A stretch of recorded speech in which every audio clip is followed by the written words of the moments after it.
ओम श्री स्वस्तानी देव्यै नमः। सम्पूर्णमा नमस्कारसँगै हार्दिक स्वागत छ। हामी यति बेला पोखरा चिसाखोला वेद विद्याश्रमको प्राङ्गणबाट यहाँहरूलाई श्री स्वस्तानी व्रतकथा प्रस्तुति निरन्तर रूपमा दिइरहेका छौँ। यति बेला साझा टेलिभिजन एचडी जुन लुम्बिनी प्रदेशबाट पहिलो स्वीकृत प्राप्त टेलिभिजन मार्फत हेर्दै हुनुहुन्छ, साथमा युट्युब च्यानलमा जिजिटिभी नेपाल मार्फत पनि हामीलाई विश्वभरबाट एकैसाथ हेर्दै आउनुभएको छ। प्रस्तुति कस्तो लागिरहेको छ अवश्य पनि आफ्नो अमूल्य सल्लाह सुझाव प्रतिक्रिया दिन नभुल्नुहोला भन्दै आउनुहोस् आजको प्रस्तुतिलाई अगाडि बढाउँ पुष्पाञ्जलीबाट।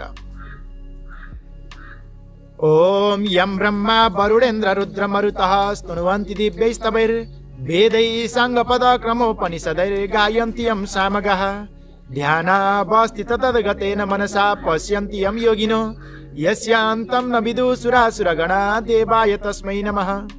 श्रीमच्चन्दन चर्चितोज्ज्वलवपो शुक्लाम्बरा मल्लिका मालालङ्कृत कुण्डलापविलसन् मुक्तावली शोभिता सर्वज्ञान निदान पुस्तकधरा रुद्राक्षमालाधरा वाग्देवी बदनाम्बुजे वसतु मे त्रैलोक्य माता चिरम् मुखं करोति वाचालं पङ्गुं लङ्घयते गिरिं यत्कृपातमहं वन्दे परमानन्दमाधवम्। नमो भगवते तस्मै व्यासाय अमित तेजसे यस्य प्रसाद वच्छामि नारायण कथामिमं। नारायणं नमस्कृत्यं नरं चैव नरोत्तमं देवीं सरस्वतीं व्यासं ततो जयमुदीरयेत्। देवीं सरस्वतीं व्यासं ततो जयमुदीरयेत्। श्री स्वस्तानी माता को ए भक्तजनलाई नारायणले लाउनु हुन्छ पार, भक्तजनलाई नारायणले लाउनु हुन्छ पार। श्री स्वस्तानी देवीलाई मनले नमस्कार, कोटि नमस्कार। श्री स्वस्तानी देवीलाई कोटि नमस्कार, श्री स्वस्तानी देवीलाई कोटि नमस्कार।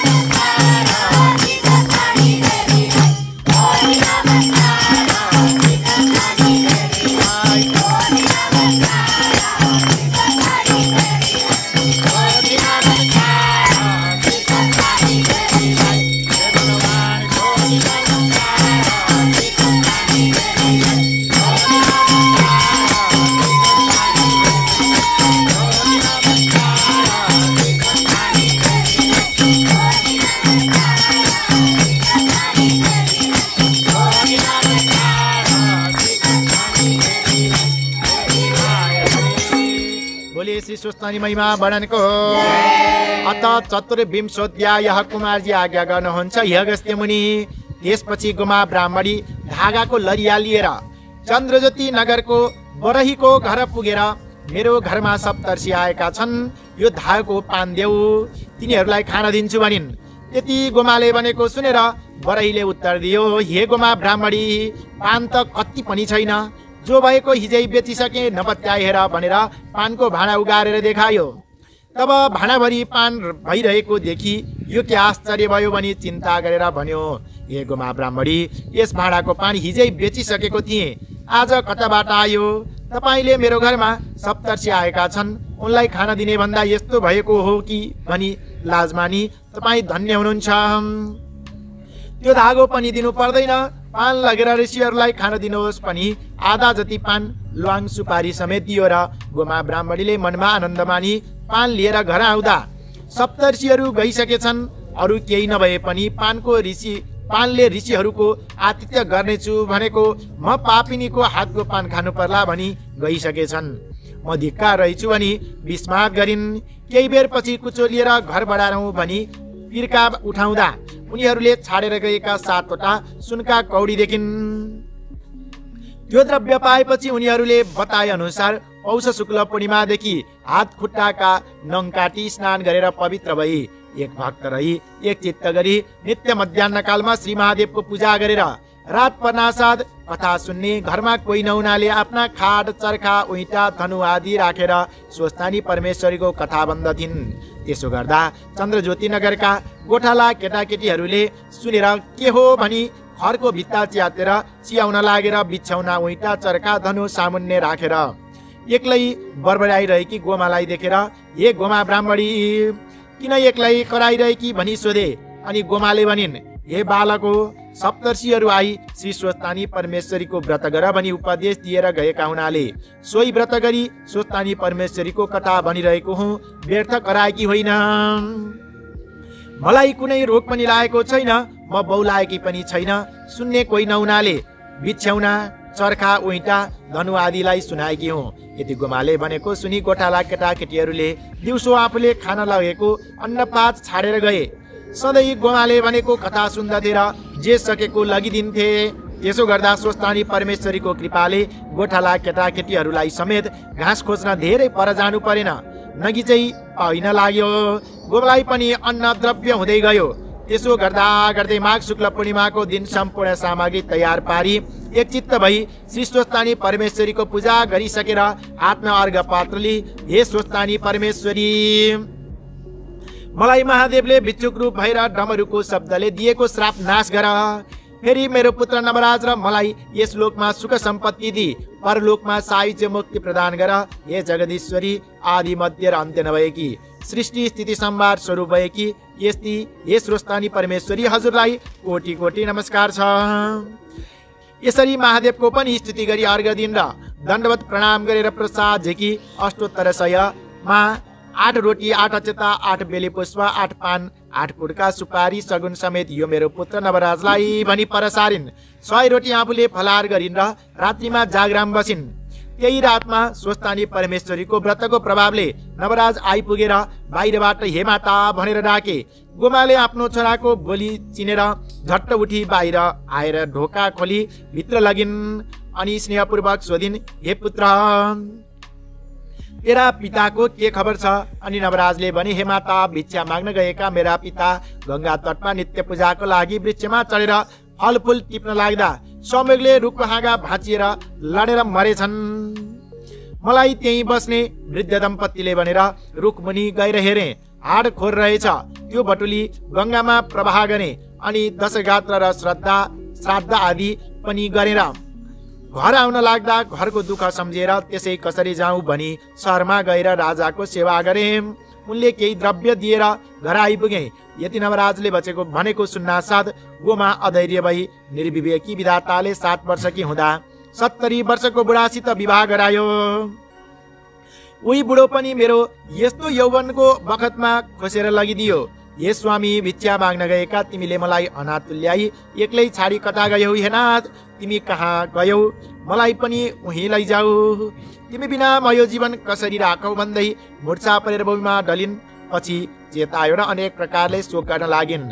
अनि नवराजले भने, हे माता, अब शोक नगर्नुहोस्, यो अनित्य संसारको नियम नै यही छ।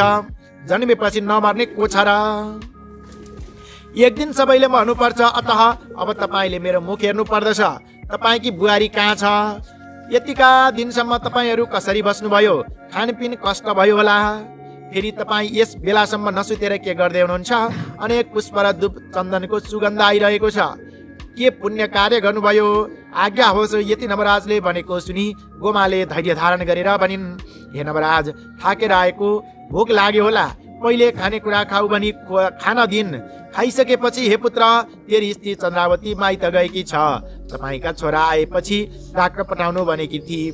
म तँलाई सम्झेर दुःखका दिन बिताइरहेकी थिएँ। एक दिन सप्तऋषिहरू आई मेरो कष्ट देखेर मनमा दया लागि श्री स्वस्तानी परमेश्वरीको व्रत गर, तिम्रो दुःख नाश होला भनी उपदेश दिएर उनीहरूको उपदेशले मेरो पुत्र नवराज छिट्टै आओस् र मेरो कष्ट एवं दरिद्र नाश होस् भनेर उनै स्वस्तानी परमेश्वरीको व्रत र पूजा गरी जागराम बसेकी थिए। मेरो मनोरथ पूर्ण भयो।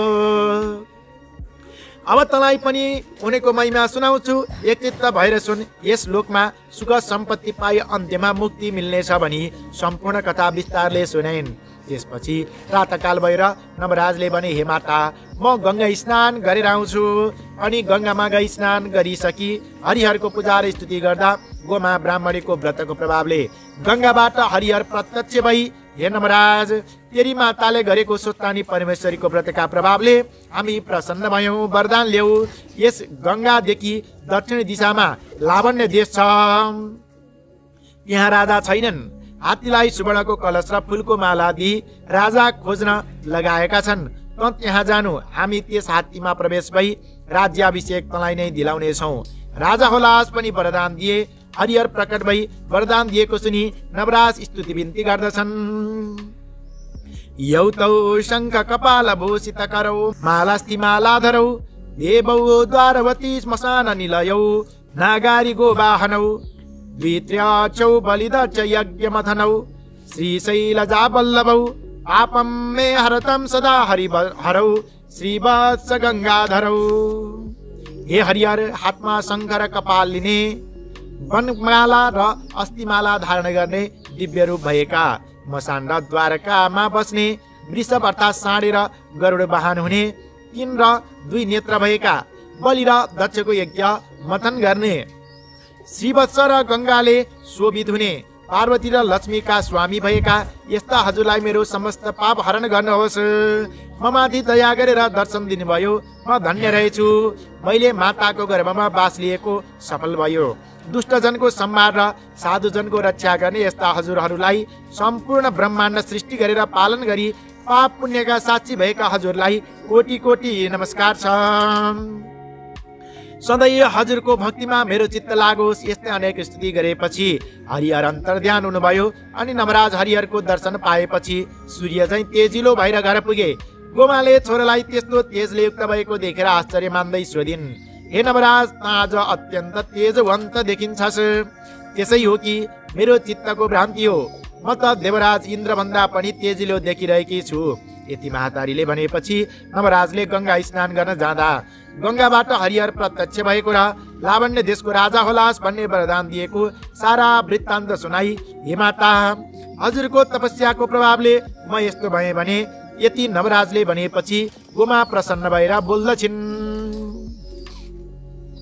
हे नवराज, मेरो पुत्र चाँडै आओस् भनेर स्वस्थानी परमेश्वरीको व्रत गरी प्रसाद राखिदिएकी छु।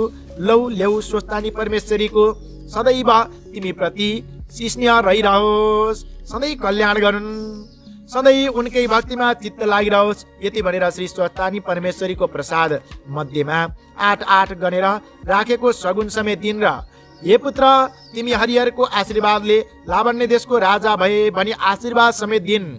नवराजले पनि श्री स्वस्थानी परमेश्वरीको प्रसाद खाई माताको चरणमा दण्डवत प्रणाम गरी लावण्य देश जान भनी हिँडे।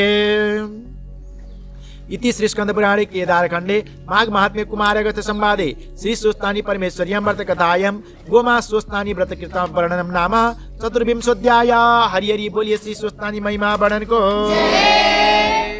भजन कीर्तन गरौँ बल्ल खुसी हुन्छन् भोला, खुसी हुन्छन् भोला, सबैभन्दा उत्तम व्रत स्वस्थानीकै होला। पहिलो चरण श्री स्वस्थानी देवीको परे शरण, पहिलो चरण श्री स्वस्थानी देवीको परे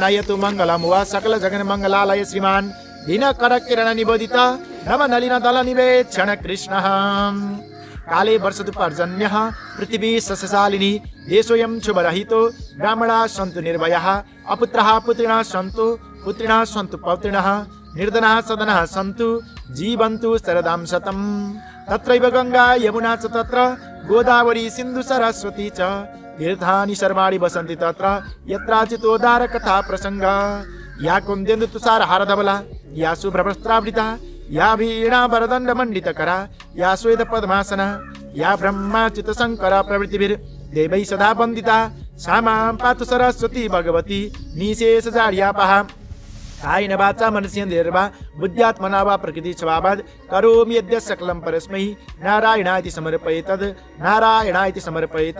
मंत्र पुष्पाञ्जलिं समर्पयामि। श्री स्वस्तानी देव्यै नमः। बोलिए श्री स्वस्तानी महिमा बढनको। आदरणीय दर्शक मित्र, तपाईँ यति बेला हेर्दै हुनुहुन्थ्यो साझा टेलिभिजन एचडी मार्फत श्री स्वस्तानी व्रत महिमा वर्णन, साथमा युट्युबमा जिजिटिभी नेपाल मार्फत एकैसाथ हामी यति बेला पोखरा चिसा खोला विद्याश्रमको प्राङ्गणबाट यहाँहरूलाई यो महिमा वर्णन सुनाउँदैछौँ।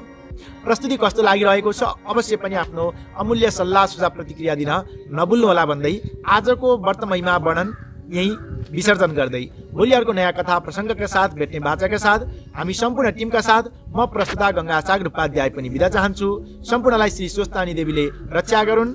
जय होस्।